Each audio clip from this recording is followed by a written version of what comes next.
Patan LCB પોલીસે નકલી not બનાવવાના કૌભાંડનો પર્દાફાશ કર્યો છે। દેલમાલ ગામમાં આવેલી ઝેરોક્સની દુકાનમાં દરોડા પાડી પોલીસે 2 ઇસમોને ઝડપી પાડ્યા છે। આરોપીઓ પાસેથી મોટી સંખ્યામાં 500 રૂપિયાની નકલી નોટ સહિતનો મુદ્દામાલ કબજે કરવામાં આવ્યો છે। પાટણ એલસીબી પોલીસને નકલી ચલણી નોટના કૌભાંડમાં મોટી સફળતા મળી છે। પોલીસે દેલમાલ ગામે આવેલી શિવાય ઇન્ફોટેક નામની ઝેરોક્સની દુકાનમાં દરોડા પાડી 2 ઇસમને ઝડપી પાડ્યા હતા। પ્રાથમિક તપાસમાં સામે આવ્યું છે કે આરોપી નિકુલજી ઠાકોર ઝેરોક્સની દુકાનમાં એક બાળ કિશોરને સાથે રાખી 500 રૂપિયાની નકલી નોટ તૈયાર કરતો હતો।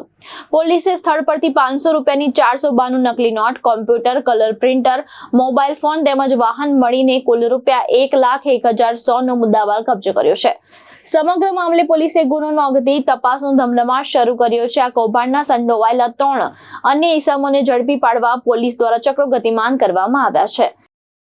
બનાસકાંઠા રેન્જ આઈજી સાહેબ પરીક્ષિત રાઠોડ સાહેબ, જિલ્લા પોલીસ અધિક્ષક સાહેબ વી.કે. નાઈ સાહેબના સીધા માર્ગદર્શન અને સૂચના અનુસાર ઇન્ડિયન ઇકોનોમીને જે નબળા કરી રહ્યા છે એવા તત્વો સામે, જે ગેરકાયદેસર પ્રવૃત્તિ કરી રહ્યા છે એવા તત્વો સામે કડકમાં કડક કાર્યવાહી કરવા માટે અમને સૂચન કરવામાં આવેલ। જેના આધારે ચાણસ્મા પોલીસ સ્ટેશનની ટીમ અને પાટણ એલસીબીની ટીમે એક સંયુક્ત કાર્યવાહી હાથ ધરી હતી।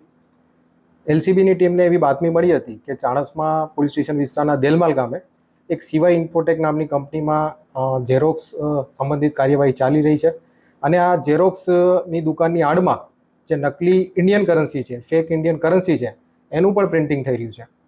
આ બાતમીના આધારે ચાણસ્મા પોલીસની ટીમે અને પાટણની એલસીબીની ટીમે એક સંયુક્ત રેડનું આયોજન કર્યું હતું। આ રેડ દરમિયાન પંચો અને એફએસએલ અધિકારીને લઈને આ જે શિવાય ઇન્ફોટેક નામની ઝેરોક્સ કંપની છે, આ ઝેરોક્સની દુકાન છે, એની ઉપર રેડ કરતા જે ફેક ઇન્ડિયન કરન્સી નોટ છે એ ઝડપી પાડી હતી। આ ફેક ઇન્ડિયન કરન્સી નોટની વાત કરીએ તો 500ના દરની ભારતીય ચલણની ટોટલ 492 નોટો એલસીબીની ટીમે ત્યાં સ્થળ ઉપર જ સીઝ કરી હતી અને જે આ પ્રિન્ટિંગનું કામ કરતા હતા એવા 2 આરોપીને પણ ઝડપવામાં એલસીબીની ટીમને સફળતા મળી છે। આ આરોપીની વાત કરીએ તો જે આરોપી નંબર 1 છે નિકુલજી હમીરજી ઠાકોર, રહેવાસી દેલમાલ, ચાણસ્મા પાટણ, એને પોલીસે પકડેલો છે અને એક કાયદાના સંઘર્ષમાં આવેલો કિશોર છે એને પણ પકડવામાં આવેલો છે।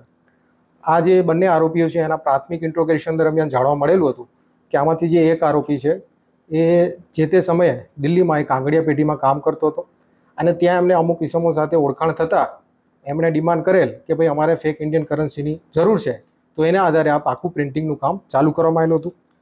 પ્રાથમિક ઇન્ટ્રોગેશન દરમિયાન બીજા 3 આરોપીના નામ પણ ખુલવા પામેલ છે। જે આરોપીની વાત કરીએ તો આરોપી નંબર 1 ધીરજ ચૌહાણ, મૂળ રહેવાસી બનાસકાંઠા, હાલ દિલ્હી; કૈલાસ, મૂળ રહેવાસી રાજસ્થાન, હાલ દિલ્હી; પપ્પુ ઠાકોર, હાલ રહેવાસી મંડલોપ। તો આ રીતે આ જે 3 આરોપી છે એને પકડવાના બાકી છે। તો આ રીતે પાટણ પોલીસને જે ફેક ઇન્ડિયન કરન્સી નોટ છે એને પકડવામાં સફળતા મળી છે। કુલ મુદ્દામાલની વાત કરીએ તો 500ના ચલની ટોટલ 492 નોટો સીઝ કરી હતી। ટ્રાન્ઝેક્શન છે તેમાં ખાસ તપાસની જરૂર પડશે। જી,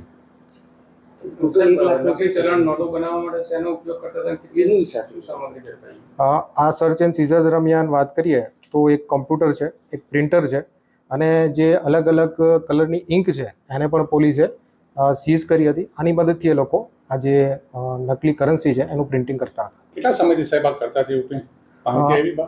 હા, એ તપાસ ચાલુ છે।